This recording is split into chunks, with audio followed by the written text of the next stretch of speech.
Okay, this is topic number 10. We're going to be doing angle, angle, side, and HL congruence. So as it states here, angle, angle, side congruence is where the side is not included. So we're going to go ahead and highlight this. And the side is not included. So you're going to have two A's and an S, but the S will not be stuck between the two A's. So for example, in this case, I have this angle over here, and then I have this angle over here. If the S was included, then the side, would be stuck between the two angles, which means my side would be here. But it's not. If you notice, the side is out here on the outside. So I'm going to go ahead and highlight this one over here and write that the side not in the middle. We say that the side is not included. The other option would be for the side to be over here. And again, here are my two angles. If the side was in the middle, it would be here. And if you end up with the side on this side, that side would not be included. So yes, the side is in the middle. No, the side is not in the middle. That's when you have this situation. And no, the side is not in the middle of the two angles. Okay. We've been getting a lot of questions on hypotenuse leg. Hypotenuse leg, first of all, you need to have a right triangle. And then from that right triangle, you need to have both a hypotenuse and a leg. And we've talked about this before, but we'll do a little quick rehash. On a right triangle, if it's touching the 90 degrees, it is considered a leg. If it is touching the 90 degrees, I mean this box right here, it is considered a leg. If it is not touching the 90 degrees, then we call it a hypotenuse. So for hypotenuse leg, this only works if you have a right triangle.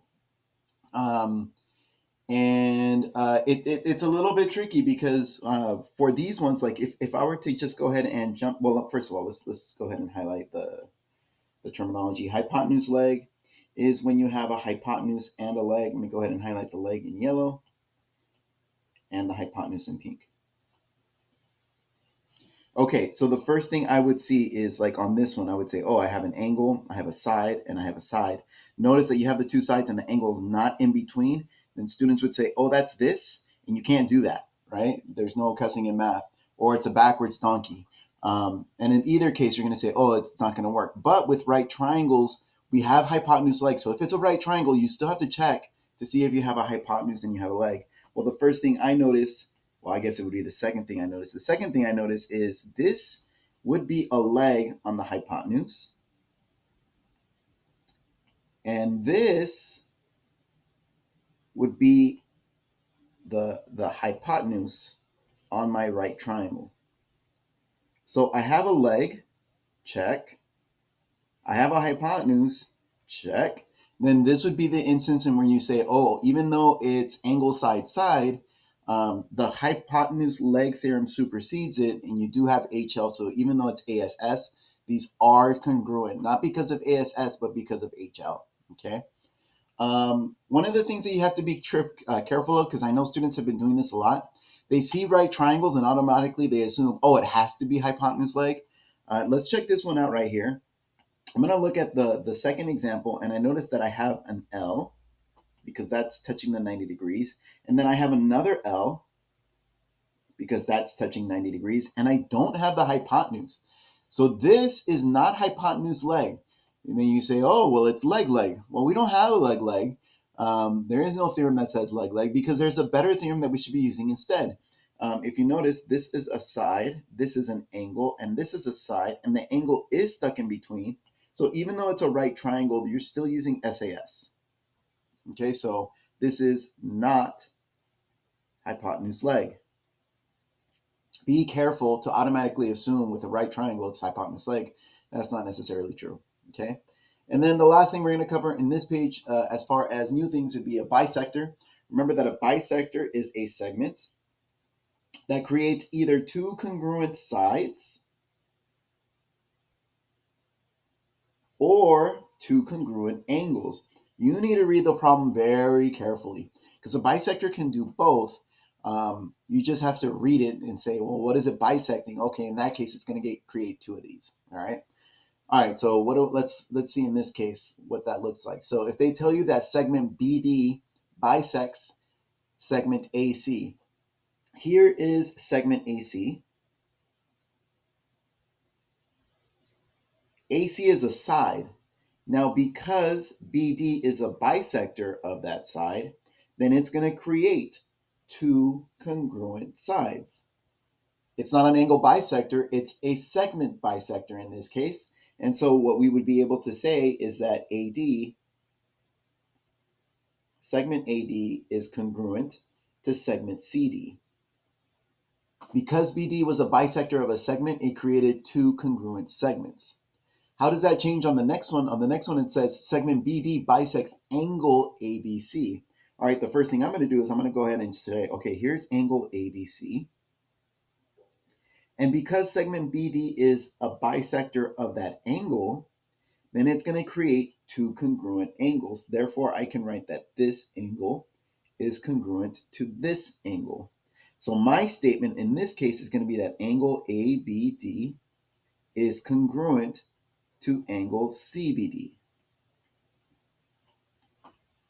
So just be careful. A bisector can bisect a segment and you get two congruent segments, or a bisector can bisect an angle and you get two congruent angles.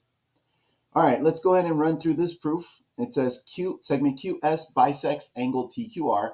Prove that triangle SQT is congruent to triangle SQR. Already a couple of things. I know that this is going to be one of my last statements because that's what I'm trying to prove. I should not write that statement until like way at the end down here, okay?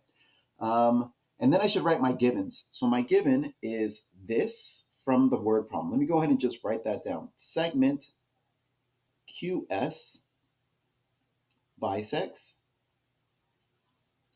angle TQR. Because it's bisecting an angle, I know it's going to give me two congruent angles. So just keep that in mind. This is going to be given. In fact, let me go ahead and do what I did last time. I'm going to go ahead and highlight angle TQR. Here's angle TQR. And segment QS is going to bisect it. That means it's going to create these two congruent angles. Now, don't forget that. We're going to write that in a little bit. Me personally, I like to write my givens first. Okay, so I already wrote this given. Before I write down what that bisector does, is there anything else that is told either in the problem or in the picture? They definitely did tell me in the picture that these angles are congruent. So let me go ahead and write that right now. Angle T is congruent to angle R. And I know that because they told me in the picture, so we say that that was also given. And by the way, when they give us that one actually gives us an angle. So I'm going to go ahead and write, oh, I got an angle already. All right. Now let's go ahead and use that bisector. Let's see. Because this was an angle bisector, remember what we said earlier? We said earlier that these angles are going to be congruent. So I get to say that this angle right here is going to be congruent to this angle right here because that angle bisector. Let's go ahead and stay consistent. So I'm going to go ahead and write that first green angle. I'm going to say TQS. TQS ran through the pink line and then went to the yellow. So I'm going to go pink line going to the yellow. It's going to be RQS. Angle TQS must be congruent to angle RQS. The reason I know that is because it was an angle bisector. And so I can say by definition of angle bisectors.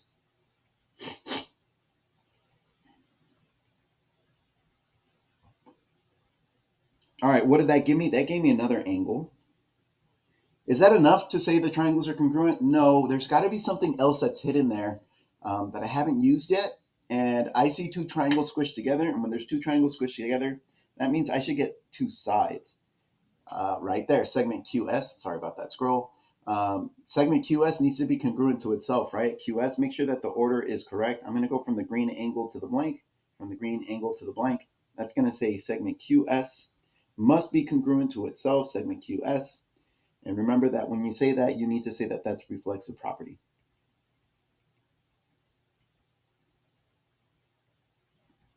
What did that give me? That gave me a side. It looks like I have two angles and a side. That should be enough. Is the side stuck between the two angles? No, because my angles are here. And if the side was stuck between the two angles, the side would be here, and my side is definitely on the outside. So these triangles are in fact congruent because of angle, angle, side. I can go ahead and write that statement that I wanted to say. I'm going to copy it down exactly. Don't change it. Triangle SQT must in fact be congruent to triangle SQR. And we know that because of angle side. And that takes care of the front page. Let's go ahead and move over to the back page. On the back side, we have this example. It says, using congruent triangles to solve for variables. If triangles are congruent, then their parts are congruent. So when they tell you triangles are congruent from the very beginning, there's no SAS, there's no SSS. You already know all this stuff, okay? What you can do is you can already go ahead and just start jumping into solving and matching their congruent parts. Remember that order matters. Order matters. And that's a big hint because now there's not much thinking involved. You're just going to match up stuff. Since this L is the first letter and this X is the first letter, I know that these must match up. Especially when triangles aren't easy to see, like what matches up with what. Just go off of the order of the way they wrote it. M is the second letter, Y is the second letter, so they match up. And then N is the last letter, and Z is the last letter, so those must match up. So if I wanted to solve, let's say for, I don't know, this letter A, we could solve it, okay? Let's go ahead and solve for that letter A. How am I going to do that? Well, there's not enough information here to really solve it. There is enough information here to solve that last piece. So let's go ahead and do that. Let's see. I know that, I'm going to put this as a question mark. I know that 110 plus 40 plus the question mark must equal to 180 because it's a triangle. That means that 150 plus question mark must equal 180. That means that question mark must be 30. So now I get to say that this is 30. And now, because I know my pieces must match up, I know that this green piece must be equal to this green piece. So that 30 must be the same thing as 5A. So I get to write 30 must be equal to 5A. Divide both sides by 5. That means A must be equal to 6. So I solved for my letter A. I can do the same thing to solve for K. For K, look, I have this K is pink and Y is also pink. So I know these two must be exactly the same. That is to say, I know that 2K must be equal to 110. And if I divide both sides by 2, then that means K must be equal to 55.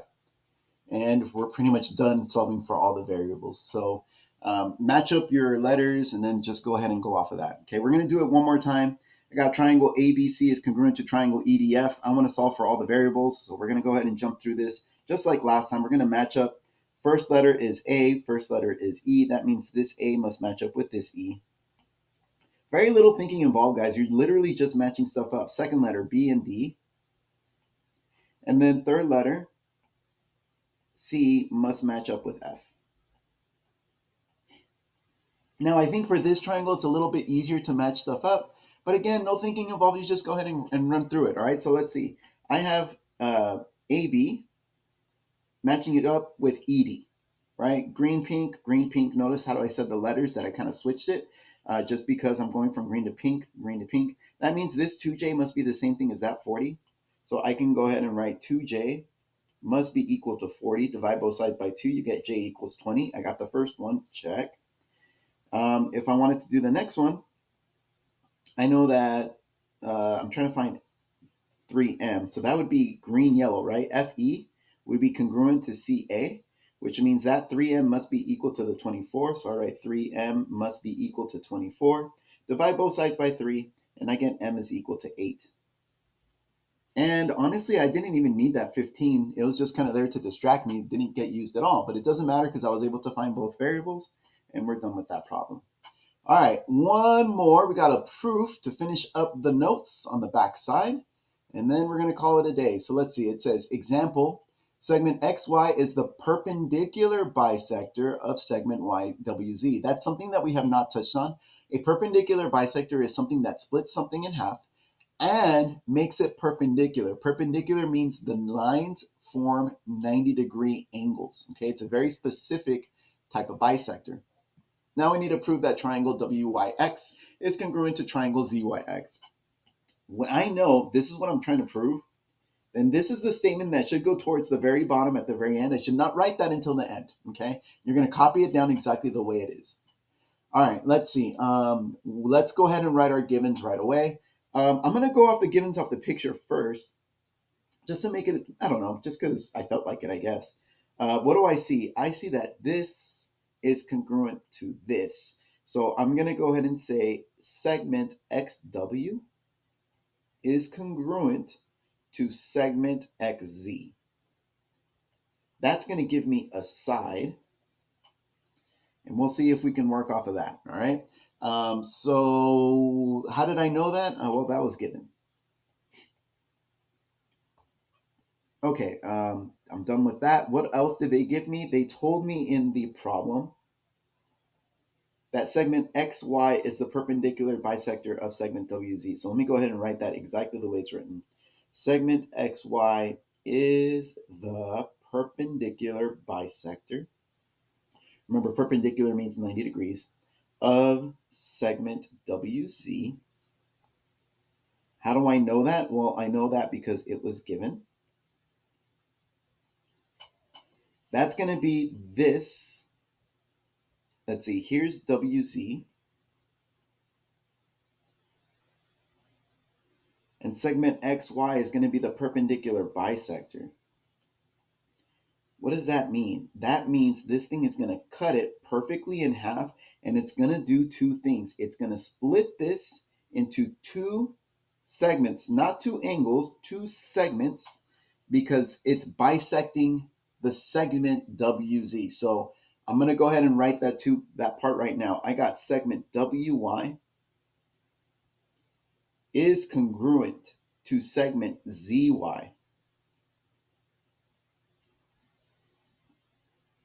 How did I know that? Well, because by definition of a perpendicular bisector, right? That's what a bisector does, is it splits stuff into two congruent pieces. By definition of a perpendicular bisector.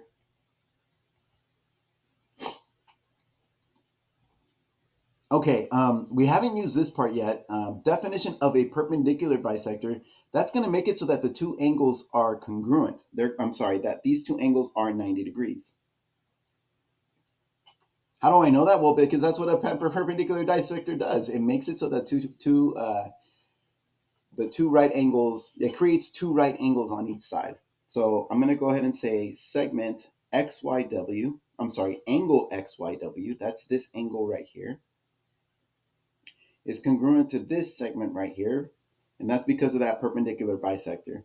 So angle XYW is congruent to angle XYZ, which they're both equal to 90. And this is also by definition of a perpendicular bisector.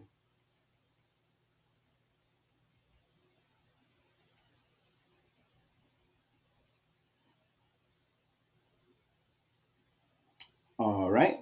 And then what does that give me? That gave me an angle, right? So far I have a side, and an angle. Huh. I'm looking at that and I'm seeing that SSA. We can't do SSA because look at the two sides. Here's this side, here's this side. And that angle would have been stuck in between over here, but instead the angle's over here on the outside. So I can't use SSA. That's reverse donkey. So there's a couple of different things we can do. We can either use reflexive property to get this side, but that's not where I'm going to go. Where I'm going to go instead is I already have everything set up. Notice that that's a right triangle. And because it's a right triangle, then I can go ahead and go off of HL. What do I mean by that? This is a hypotenuse because it's not touching the 90 degrees. And this is a leg because it is touching the 90 degrees. So I've established these two sides right here. And I can go in and say that I know the triangles are congruent because I got my H and I got my L. Okay, so I'm going to say triangle. I got to my proof. I got an HL congruence, not an SSA. Don't use that one. I'm going to say triangle WYX is congruent to triangle ZYX. How did I know that? Well, HL. All right, guys, that's all the time we have for today. Hopefully that helped. And if you have any questions, please let me know.